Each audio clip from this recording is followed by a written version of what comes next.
Aujourd'hui, 90% des élèves ont leur baccalauréat, mais près des 2/3 échouent à faire leur licence en 3 ans.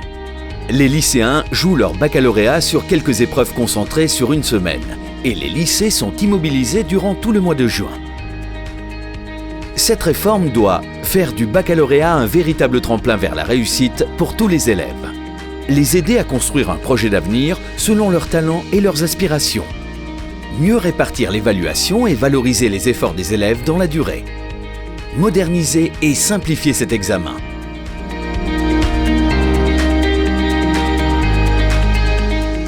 Les premiers concernés sont les élèves qui entrent en seconde à la rentrée prochaine. Pour eux, pas de changement majeur.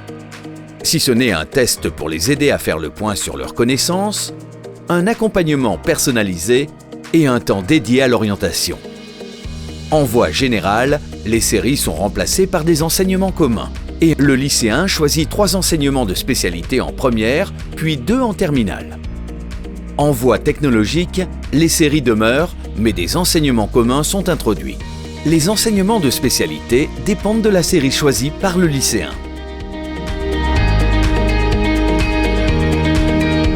Les épreuves finales constituent 60% de la note du nouveau baccalauréat. Le contrôle continu représente les 40% restants, dont 10% des bulletins scolaires. Il y a 2 séries d'épreuves de contrôle continu en première et une autre en terminale. Les copies sont anonymes et corrigées par d'autres professeurs. Les exercices sont issus d'une banque nationale de sujets. L'épreuve de français a lieu en fin de première. 4 épreuves sont passées en terminale. Les 2 enseignements de spécialité choisis, la philosophie et un oral.